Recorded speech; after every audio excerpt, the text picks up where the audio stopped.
Hello, UCR. What's your favorite scary movie?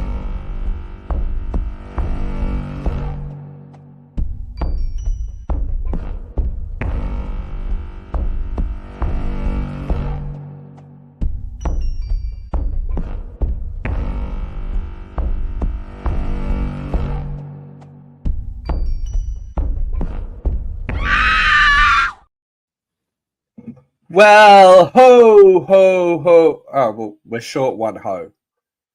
Yeah, one Ho, ho. ho. Ho Ho, ho. ho. Ho ho. That works. Ho, ho, and welcome. Welcome to our first seasonal uncensored horror because can you believe it's Christmas again? It's what? What? This time last year I was over there with you guys, and you're gonna have Luke over there very, very soon. So, Very we're doing excited. the Australian exchange program for Christmases. Luke and I are switching out Christmas, but it's going to be a white Christmas, and we have signed in today to make sure it's going to be a bloody Christmas, because what's better than horror movies except for horror movies that are set at Christmas time, right? Of course. There's nothing The like a good season- holiday horror film. The season needs to be celebrated, and we're going back. We're going back for this one. A movie that I have never seen, actually, until we decided to do this one, because we're like, oh, Christmas horror movie. Oh, everyone does Black Christmas. It's like, okay, we could have done Krampus. I'm like, Could have done But I better was like- watching out. we could have done a lot of things, but I was like, you know what?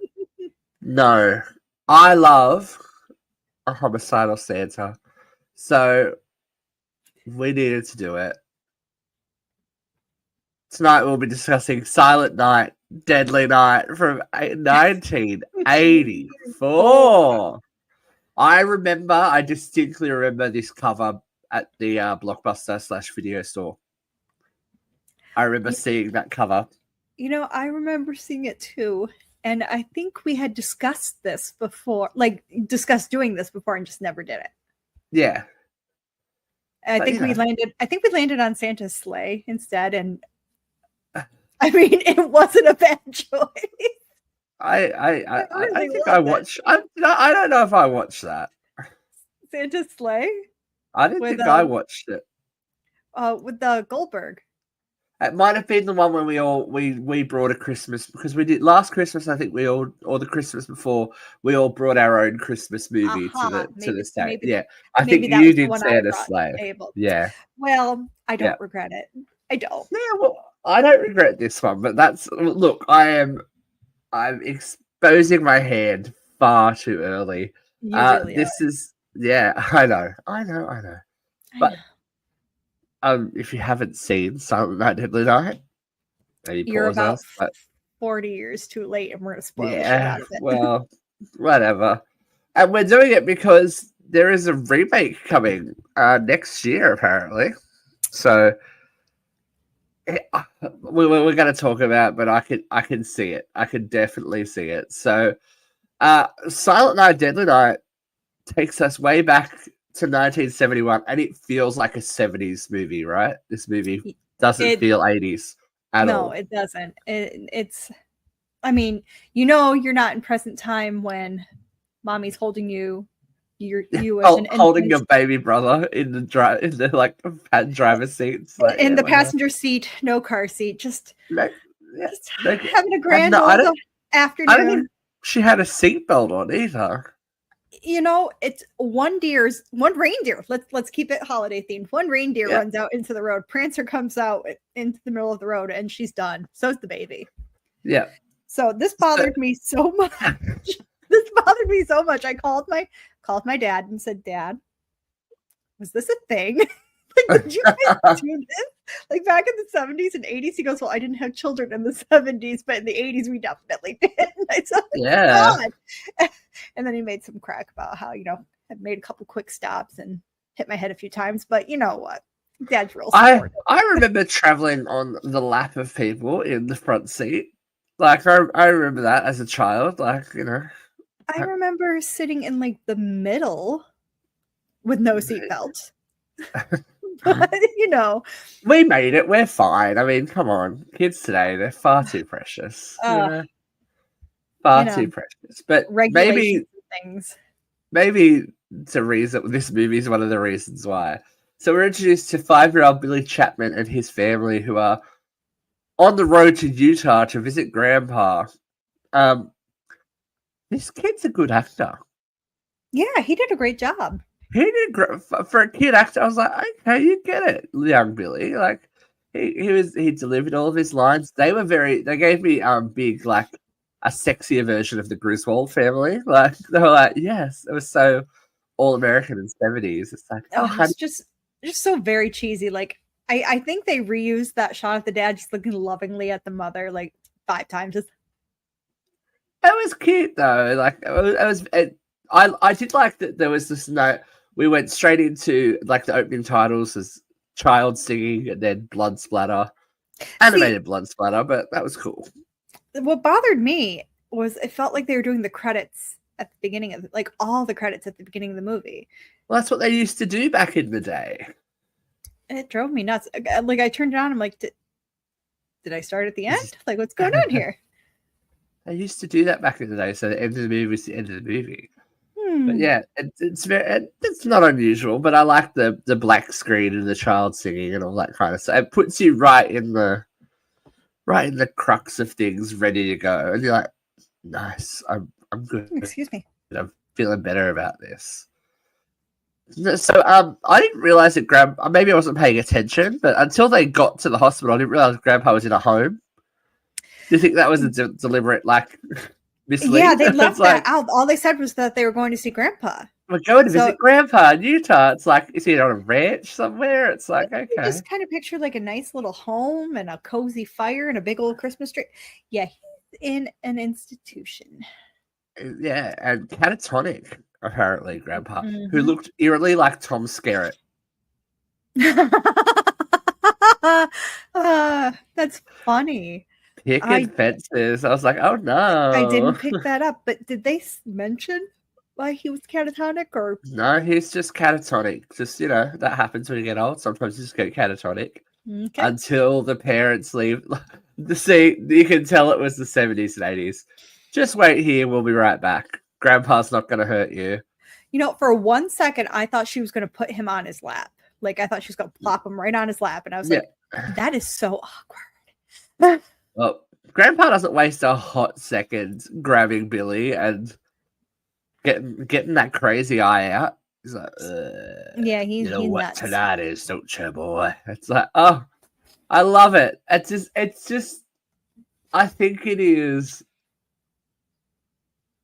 This is why crazy old man became a trope in horror movies, but it's kind of refreshing to see it. I was like, oh, I remember when all old people were crazy and scary, and it's like you can trust Grandpa; he's fine. Oh yeah, Grandpa's not going to hurt you. Grandpa is I want to know Grandpa's backstory. Why is Grandpa so messed up about Christmas? Yeah, I want to know too. I mean, Grandpa's I'm so messed up because of years of retail, but that's besides the point. Yes, I've just survived. If you can see these bags that are I've just survived Black Friday. But yeah, it was Grandpa's very, very upset about just the whole Christmas nature and that Santa's coming and that he comes and he's going to punish you. It's like, oh, okay, Grandpa. Like, I do love my when before they leave, they're like, he can't hear us, sweetie. Then why are we here? Billy's internal monologue quickly became external, and we all agree. Why are we here, Billy? Seriously, if he can't hear you or see you, why are you there? And I realize it's probably a guilt thing. Like I'm there. I can say I was there when he goes. My conscience is clean, but like I don't know. If they stayed at home, they probably would have had a happier existence, because on the way back home after they've driven all that way and listened to sexy Christmas carols, they run across a criminal in a Santa suit who has robbed a liquor store, and not bad special effect. Look, for a budget movie in the 80s.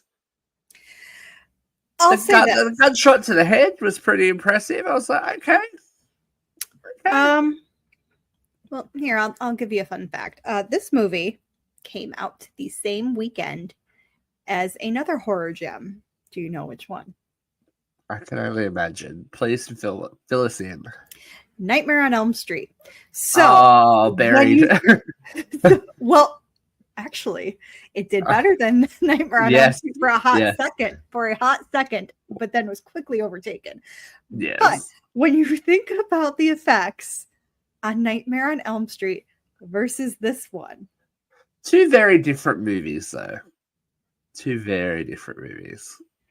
Two very different films, but you got to think about it. Yeah. I'll let you keep going because the gunshot, sure, that was fine, but let's keep going. Yeah, look, it gets a little bit NC-17 once they run into Santa broke down on the side of the road. It gets the mental state of this criminal is very. I mean, he knows what he wants. I will. He goes from 0 to 100 just straight away, right? Just like he sure I'm does. not even going to try and kick them out of the car. I'm just going to shoot you. Mom has a good scream on her, though. Mom's got a very good scream on her. Yeah. And this, again, is a sign of the times because if I was driving down a country road in the dark and there was a man who looks a little... We'll say a little wild. We'll go with wild. Okay. I would have made sure I didn't hit him, but would have gone right by him. But again, they should have listened to Billy. He's like, drive around him. Yeah, Billy knew what he was doing. Yeah, Billy knew what was up. Billy was a very smart 5-year-old. Yeah, so Dad gets shot. Billy's mother gets dragged out of the car. Very close to being sexually assaulted,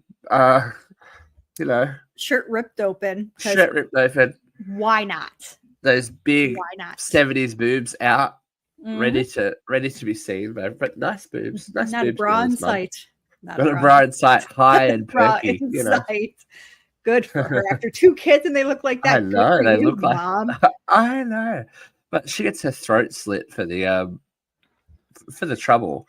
And I think the money was all spent on the gunshot because that was not very good. Look, I gave it its concession. I realize what it is, and I realize what kind of, it's not high art that we're watching. I gave it its concession. But I do give Billy credit because he was, as soon as that car stopped, he was out. He's like, fuck this kid, fuck mum, fuck dad, fuck my baby brother. I am out. I mean, listen, I am the queen of B films. I love me a bad movie. But this was just, it's like ketchup. Oh, look, I've seen, there's been worse. I think we've all watched a lot of bad movies in our time. I've seen worse throat slits. That kid was great though. That kid Billy's so smart, knew exactly what to do. I mean, you could tell he was worried about his brother. And hides in the snow until we get a flash forward where we meet 8-year-old Billy and 4-year-old Ricky, who are now in the care of the nuns, which is probably the scariest thing, right? Terrifying. Now I've got to say, Catholicism. I think 8-year-old Billy's a pretty good actor too. Yes, I felt the kids were the best part of the movie. These kid actors were like, red hot. And Billy's obviously dealing with the PTSD of the whole thing and all, drawing decapitated reindeers and bloody Santas and all this. And comes afoul of Mother Superior. She's like, oh, what did the reindeer ever do to you? Like, I get Santa, but what did the reindeer ever do to you? It's his emissary of evil on this earth. Like, he needs to be taken care of. This is, again, a sign of the times because nowadays, if a kid was drawing something like that, they'd be like, what are you going through to make Mother Superior is just like, nah, let's beat him. Let's just beat the sense back into him. Yeah. Punishment. Why not? But there's always in these movies. There's the good nun, Sister Margaret. She's a bit of a sweetheart, right? Yeah, Sister Margaret's like, it's like Oh, it's the violence that he went through. It's starting to come through in the art. He just needs a good beating. yeah. Then he sees a nun getting their hump on, and like this is very Skinamax. Like it's almost that 90s softcore porn. Like lots of hands touching lithe bodies and nipple play. Yeah, it's strange. I mean, you're getting like the top of bush. You're getting solid nipple. Solid nipple. Just like, what are these guys doing? Again, great boobs on that nun. I don't think she was a nun. I think she was an orphan. I think she was just a orphan that has just not. Or was the boy one who, I don't know, I wasn't sure. I figured she was a nun or something getting I just figured she was a teenager that had not aged out yet. That's the vibe that I got. We don't know. And we know there was like leather belts and beating and all that kind of stuff. It was some people are into that, but yeah, we have the Mother Superior to blame, obviously. Mm-hmm. But I guess that she's pretty old school. She believes in exposure therapy. She's like, no, Billy will be a good boy. He will sit on Santa Claus's lap. It's like, no wonder you sound faintly German. It's like, yeah, you sound faintly German, and it's a big problem because Billy clocks Santa Claus. Clocks him good. Listen, I've had some handsy Santa Clauses in my day. Granted, I was of age, but that's not the point here. Yeah, that was a good right hook. Boom. Yeah, Billy has this little, sorry, I didn't mean to be bad breakdown, rocking in the corner, all that kind of good. So bad for that little boy. I do. I feel bad. Like this is like there's so many moments this could have been avoided. It's like watching Monster all over again. It's like so bad. If only someone had stepped in. But 10 years later, it is 1984, and Billy is now 18 and aged out of the system. Has to get a job, has to get a normal life. So Sister Margaret, because she's a good girl, she's a good chick to have on your side, gets him a job at Ira's Toys. They're looking for a man, not a boy. And let me tell you, I'm not a girl. 18-year-old Billy. Yeah, he can get it. He can get it. Like I would excuse your homicidal tendencies. Like if he got, I think if Billy got laid, it'd be all sorted. Just, don't be like all traumatized. But nothing cures a round of PTSD like a good. I know. Roderick. Yeah. A good Roderick. Mr. Sims. I that was a weird moment where it's like, oh, he's not a boy. I was like, oh. It's like Mr. Sims is, I don't know, maybe Mr. Sims is questioning some life choices he made because he seemed very thrilled with Billy as well. But, well, Sister Margaret made a good pitch. She made a real good pitch. Yeah, and she knew the product she was peddling. Yes, she did. She knew the product she was peddling.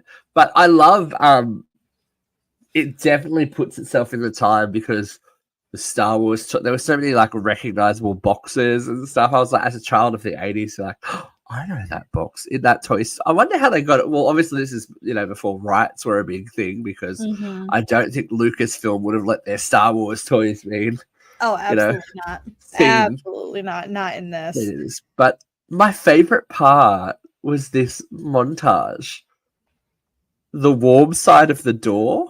What, like, everything's okay at Christmas time if you have people that love you while you work at the toy store. And so 80s, let's do a work montage. It's like, yes, we're hanging, we're lifting boxes, we're serving people, we're doing all the things.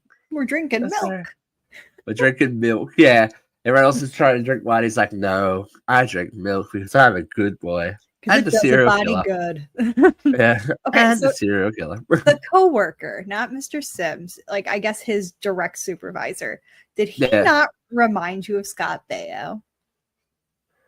A little bit. There's a lot of that. There's a lot of that in this, like people that look like other people. You're like, Like I thought for a second, is that Scott Baio? It's He like, was mysteriously old, though, wasn't he? Everyone else is kind of young. Like yeah, like the I'd say that they're trying to clock that guy as like mid-20s. yeah, I guess. But He was older than a teenager for sure. yes, and we have the obligatory sexy shop girl Pamela, who Billy is falling in love with / has sexual thoughts, softcore sexual thoughts about. Yep, Yeah, those were. she's a bitch. I'm sorry. What a bitch. She was something. What a bitch. What a bitch. So every time Billy has any kind of like Christmas inkling or even sexual inkling, he has his PTSD moment where he flashes back to his parents' murder. So, you know, I mean, he's screwed either way. you gotta think that's part of, Mother Superior's fault for beating the hell out of him after witnessing probably what was his first sexual.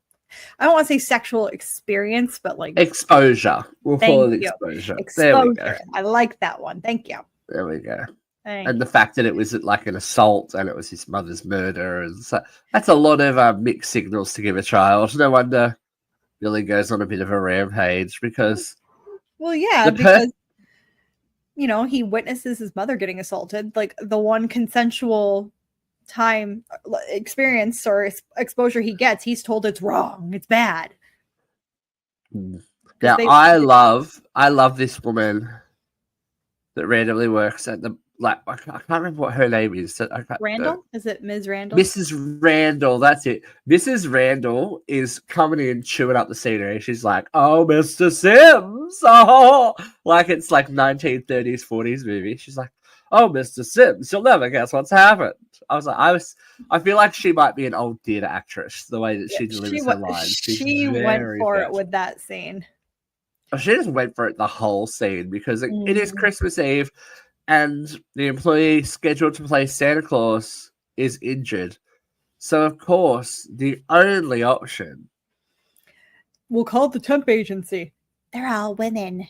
This would be of the male persuasion. We have to put Sexy Billy in a Santa Claus costume. You could just see it in his face. Yeah. And he was dead inside. Like I was still dissociating so hard. I feel like the movie. I'm still with the movie all the way out to this. I'm digging Billy. I think he's an accurate representation of what someone would be like after all that. Like, and I'm still digging it. I think it's really cool. My favorite part of this movie is when he's dealing with that little girl. Please sit still. Please sit still. What are you doing? What are you doing? I'm gonna have to punish you. And then the parents severely. Yeah, the parents like he's so good for children. I'm like, that's amazing. That is amazing. That little kid was a bitch anyway. Just fucking sit still, or Santa Claus will shiv you. That's okay. We all have those It moments. is, and I do love the closing time party, Christmas Eve party. It gets lit at Ira's Toys. Close the door. Let's fucking go. Time to get shit faced. Yeah. Like, yes, please, Mr. Sims. So they break out the wine. Everyone's drinking red wine too. It's like, oh, that's classy. It's not going to end well. Oh, it's never going to end well, but it is classy. And I think Pamela knew exactly what she was doing. She knew that Billy was sweet on her, but she's still hoeing around with Andy. And like, she knew what Andy was after too. I'm like, I mean, if she's not into Billy, she's not into Billy. She should have been upfront about it. So you're into Andy? Ew. I'm not into Andy. Ugh. No. Like, yeah, she follows him to the back room where he's got a gift for her. It's a dick in a box. Right. But in tradition, Billy, who is accosted by a very drunk Mr. Sims. Very well played, these two too. You can tell the adult actors Mrs. Randall and Mr. Sims have had a few drinks in their time. Mhm. Their drunk parent skills were all over this, like accurate. Very, very accurate. He's like, what are you waiting for? You gotta get in the action. You know what Santa Claus does on Christmas Eve? It's like, oh, should you really be saying that to him? If Like, only that's he knew not the a good history. sign. I know. Because Billy tries to be. I guess he's still trying to be a good boy at this point when he goes back to see if Pamela's okay. And then Mhm. takes Andy out with a string of that upper body strength, though. Yeah, that was. This is where we start to go, uh-oh. That's when That you have upper to body foot. start to suspend disbelief here, because I don't know. But then again, when your adrenaline's running, Yeah. could do anything. And Pamela gets dispatched with a box cutter. Look, I'm not that sad about it. I thought she might be final girl material. That I like, thought was well done.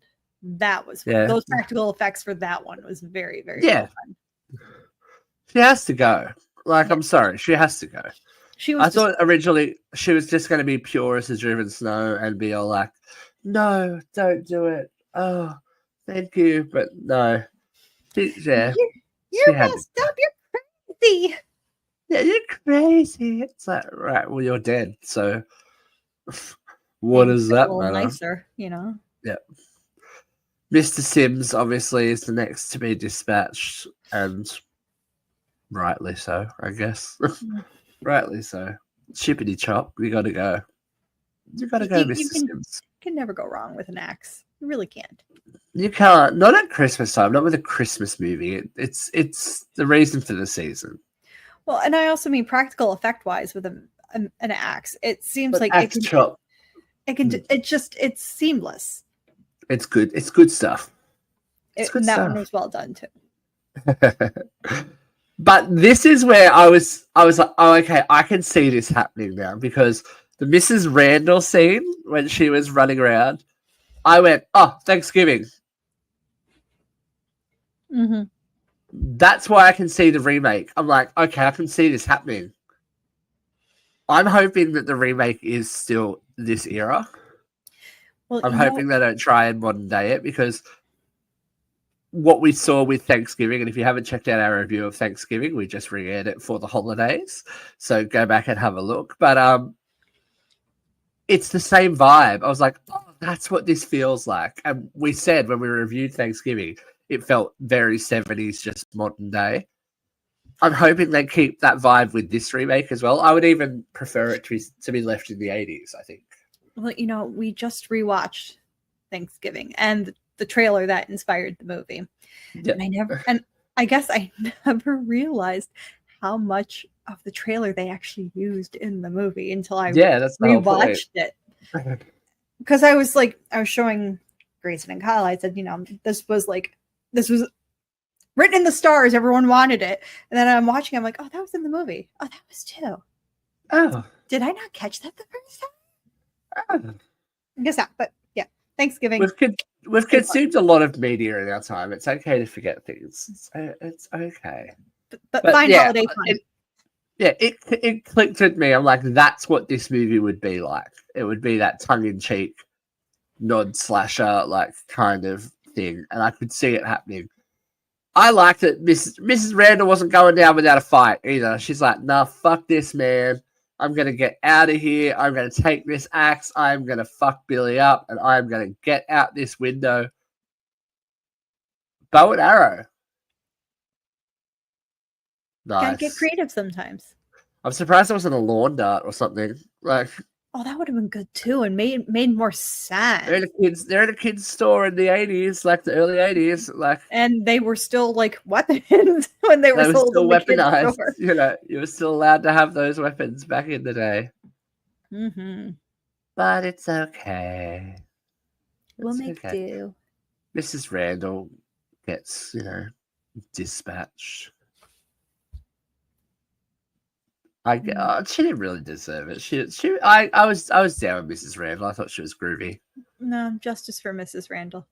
Yeah, Mrs. Randall spin-off movie. Yep. So Billy breaks it. Billy breaks out into the night and comes across more premarital sex on a pool table. That's not the part that bothered me. Really? No, that didn't bother me. What Okay. bothered me was that he was basically like chewing on her, like right here, like chewing on her. Yeah. Like he was not moving. It was just like like gumming, like what are you doing? It happens. Do people enjoy that? I'm more worried about the rug burn you're going to get from that felt on that pool table. Friction. True, but friction. It could be. At least the cat made it inside. Denise and Tommy are doing naughty things while she's supposed to be babysitting. These horny babysitters, when will they ever learn? They never learn their lesson. They never learn. They never learn their lesson. You think if Haddonfield happened in real life, they'd be like, I'm not a horny babysitter anymore. Yeah, I think that would just, be the best sex education any school could offer. Yeah.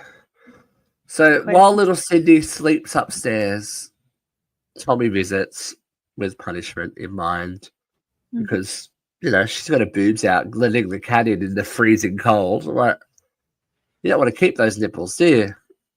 You don't want to keep those nipples. She's getting frostbite on those titties and it's all over. Now, how do we feel about the moose impalement? The what? The impalement. Oh, the antlers. I thought that was pretty good too. Not bad. Creative. Exactly. 81. 84. We're not really expecting that kind of.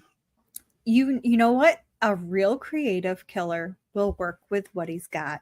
And he saw an opportunity and he went for it. And she was tiny. He had her like one-handed up in the air. He was like, well, you know what? Naughty. She left her boyfriend hanging. She did. So she had to get, at least someone got impaled that night. Mm-hmm.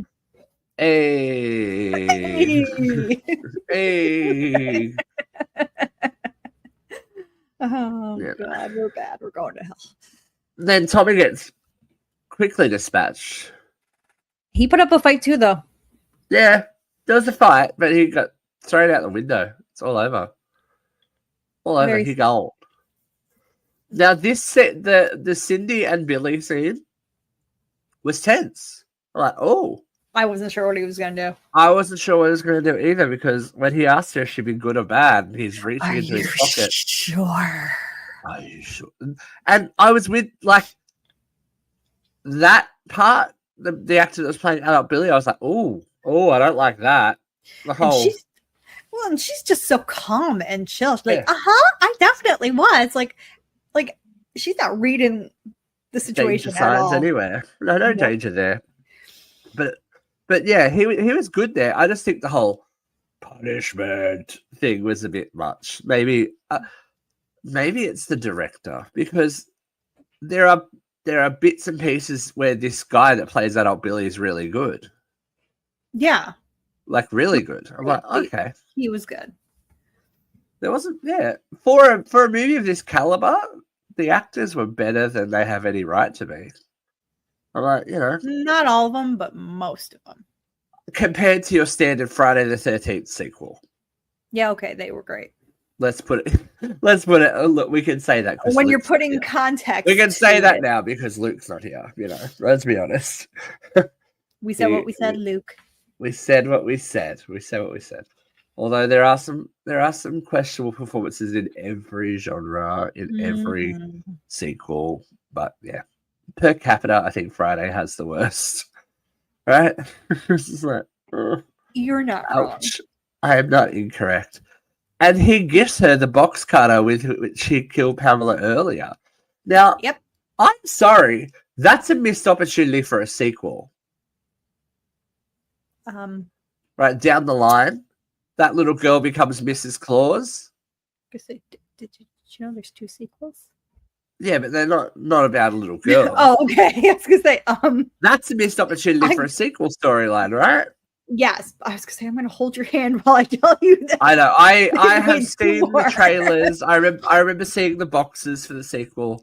I don't think we'll be checking them out. It's okay. I get why they went in the direction that they went, though. it Yeah. made sense. I mean, this makes sense too, but it feels natural to have your Yeah. sibling Yeah, especially back in the carry day. on. But Yes. this girl just has a bloody box cutter as a Christmas present. Yeah. No, I totally agree with Ooh. you. That was a missed opportunity, and it might have been more interesting, quite honestly. That's right. The sled part was good too. Those the younger kids were good. I don't know how old those other guys were. They were definitely older. He looked like he was like the guy that ends up losing his head. Looked like he was mid to late 30s. Well, Like, why are you stealing sleds on Christmas Eve? Shouldn't you be I'm at home with your I'm wife and sure children? he was meant to portray a teenager. However, we all know that back in That's the a day, rough teenager. That's a rough looking teenager. yeah, we all know they cast older for these. I mean, teens. I buy Stuck-on Channing better than I bought that guy. It's like Ugh, Riz. she was great. The guy, his friend though, his scream was very. That gave me a laugh. He's screaming as his friend's beheaded, and the headless corpse comes down first, and the head comes rolling afterwards. I'm I just was looking like, at yeah. the kid like, go, Yeah. just go. Again, what are you doing? big Eli Roth Thanksgiving vibes. I'm like, Hmm. I can see where they're going to go. Hopefully. Mm. So this is Christmas Day now, because Sister Margaret has heard reports of the Santa Claus killer, and she's like, after she went to the store and discovered the body count and slept on a bench overnight to warn the police, her and Captain Richards have decided that Billy will go home. Billy will go home for Christmas because his Mhm. brother's still there. Of course, What is it with Christmas movies and killers named Billy? Because Billy's in Black Christmas as well. Billy Lenz is the killer. It seems like Billy is a very popular killer name. Yeah, I feel like maybe it was All American William Billy, like Justice for blonde Billy. haired, blue eyed. Yeah, justice for Billy is everywhere. Because we all know how I feel about Billy Loomis. Well, Officer Barnes has decided to put the police force on notice to secure the orphanage, and they're allowed to shoot anyone in a Santa costume who goes near them. Mm-hmm. Not good for Father O'Brien, though, who was trying to do his duty and bring Christmas and happiness to the orphans. No, you just get shot in front of a child. I love the blood splatter just up that kid's. Is that? Do you know who he would go on to play? Ooh. Ooh, so that was Don Shanks. Yeah. And he would go on to play Michael Myers. Yeah, that'll do it to you. Mm-hmm. That'll do it to you. But which movie? Don Shanks, Michael Myers. He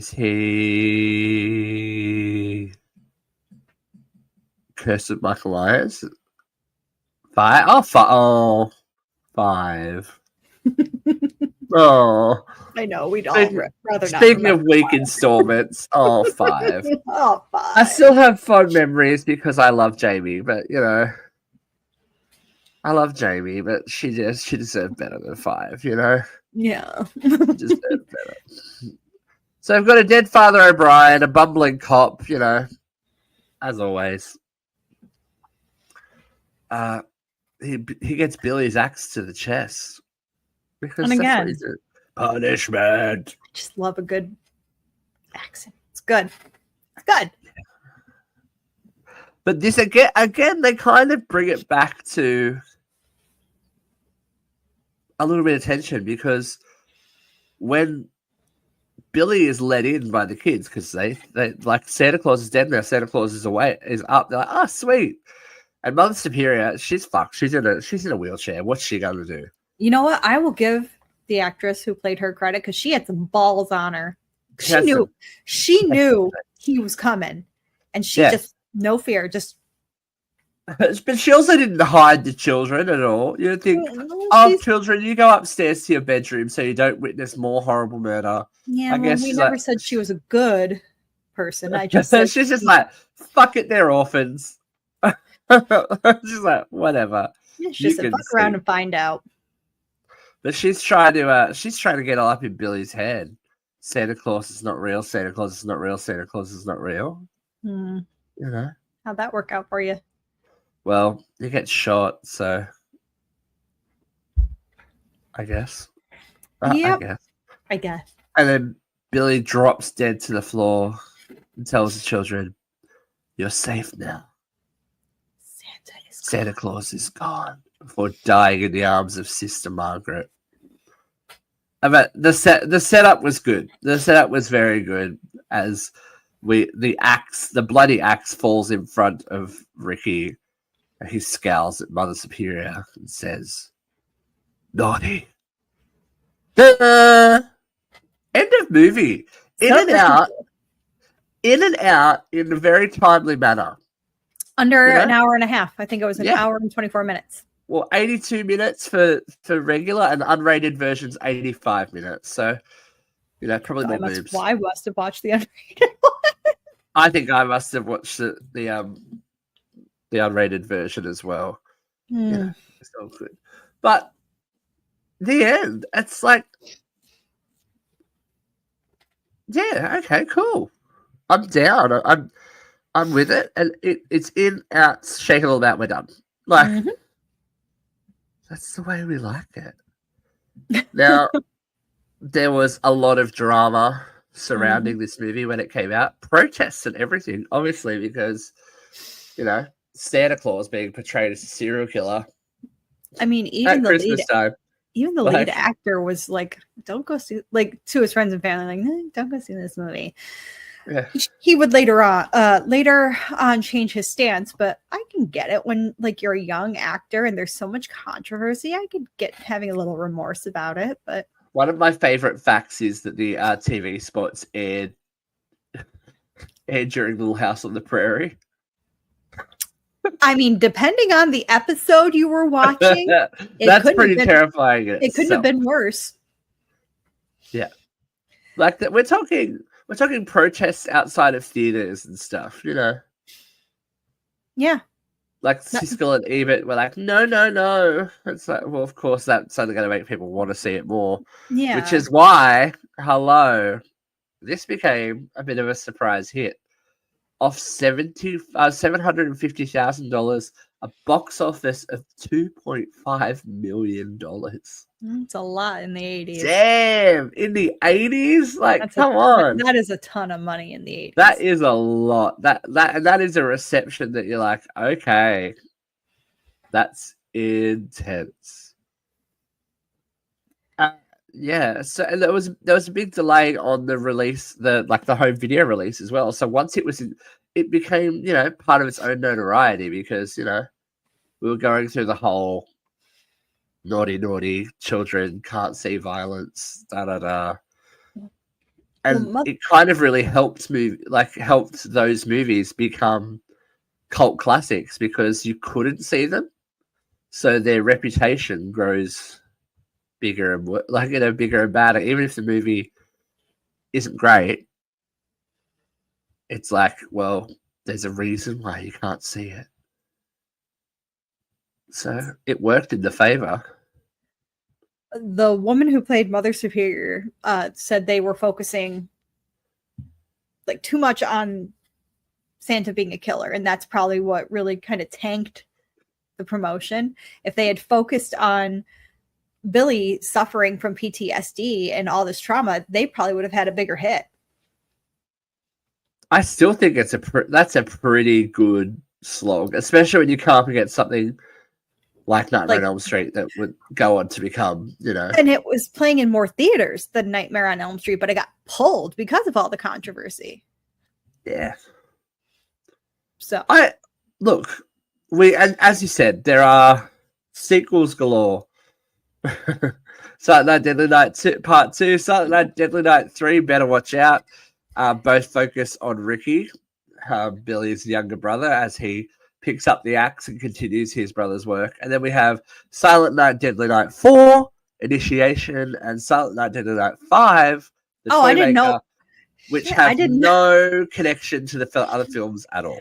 I only knew about 2 and 3. I didn't know about 4 and 5. Oh my god. 4 and 5, they have nothing to do with the other ones. There is also a loose remake of the film from 2012, and I remember this coming out. Silent Night, starring Jamie King and Malcolm McDowell. Cast your mind back, Katie. Cast your mind back. I'm trying. Yeah. I'm trying to wrap my mind around it. I kind of wish they went with the original title of the movie, which was Sleigh Ride. Yeah, right. I thought that was pretty good. But I love a good pun. Yeah. So there was a remake announced in 2021, which fell away. In 2022. The film Christmas Bloody Christmas began as a pitch to remake Silent Night, Deadly Night, but it ended up straying too far away from the original source material, so it just became its own movie. And of course, in November 2024, a reimagining of the film was announced to be produced by Cineverse. The movie is going to be written and directed by Mike P. Nelson, set for release in late 2025. I think we can tell when they're going to be aiming to release this, right? Mm-hmm. That's brilliant. That's brilliant. All right. But, at the end of the day, I guess it's kind of one of those movies that could have been bigger. As I said, could have been bigger. It did spark a franchise. The quality of that franchise is questionable. But I think for a core source material, it's pretty good. I enjoyed it. I've got to say, I enjoyed it. There was like one or two actors that weren't great, but for the majority of them, they were all pretty damn good. I'm like, okay. And it's a good little movie to, if you're in, out, shaking all about horror, that you can put on while there's people over and you can have a chat and have a laugh and have a watch. But there are some tense moments in it. There are some good effects. There's some bad effects. I think it's worth checking out. That's what I'm going to say. Katie? It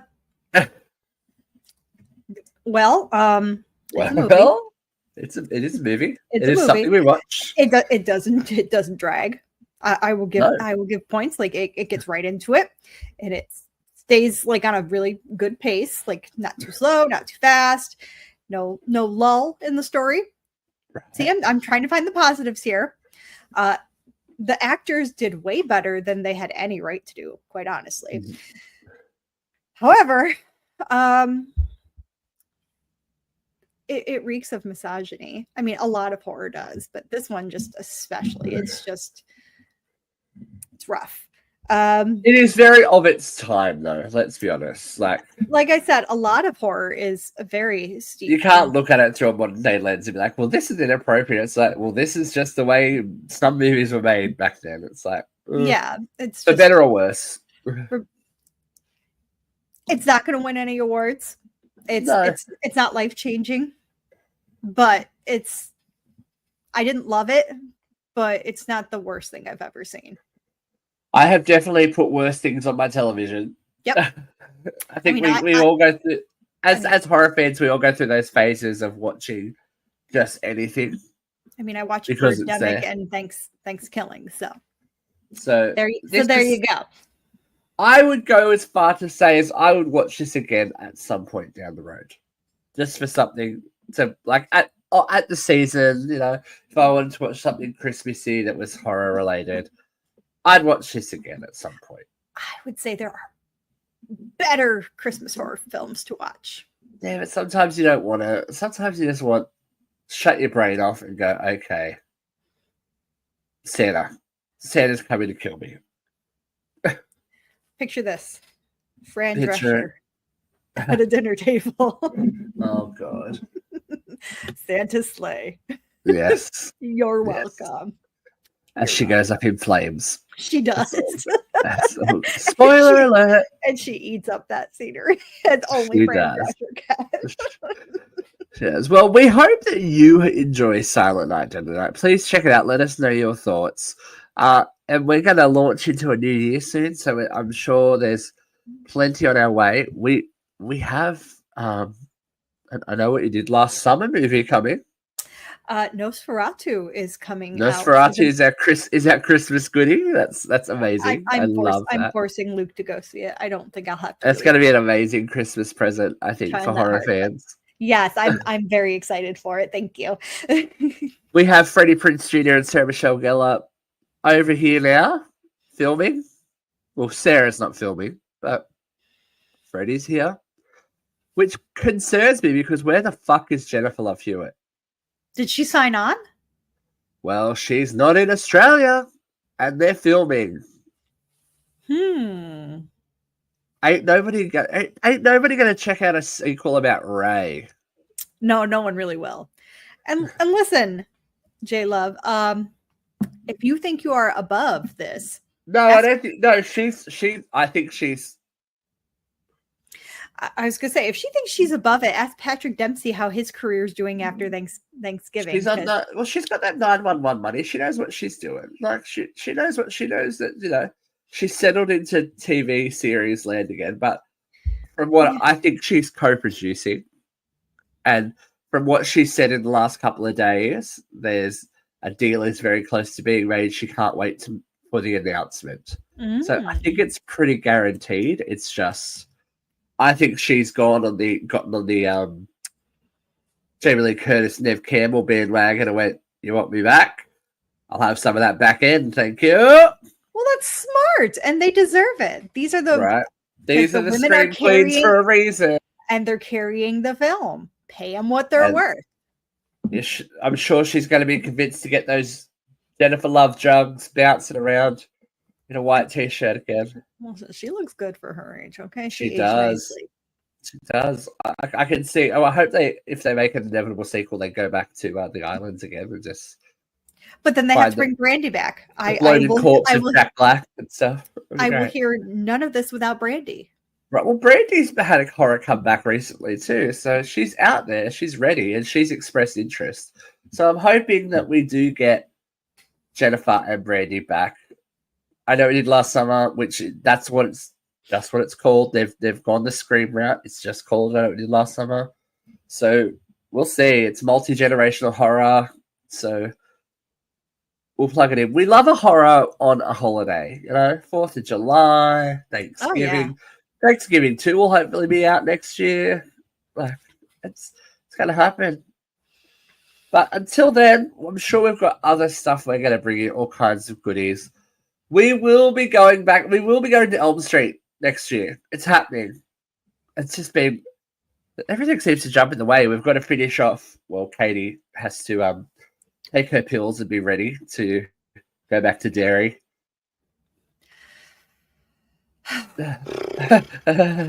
It's okay. We'll get to the Christmas season before the clowns come again. It's okay. I'm not okay. She's not okay. But we hope you have a Merry, Merry Christmas full of love and treasure and beheaded shopkeepers and all that kind of good stuff because, that's uncensored horror. And we will be back in the new year, folks. For year, 6, 5? I can't remember. It's been a while. We've been doing this for a while. Just enjoying There's more to come. All the good stuff will be coming your way. Thanks for joining me, Katie. And have a creepy Christmas, kids. Bye.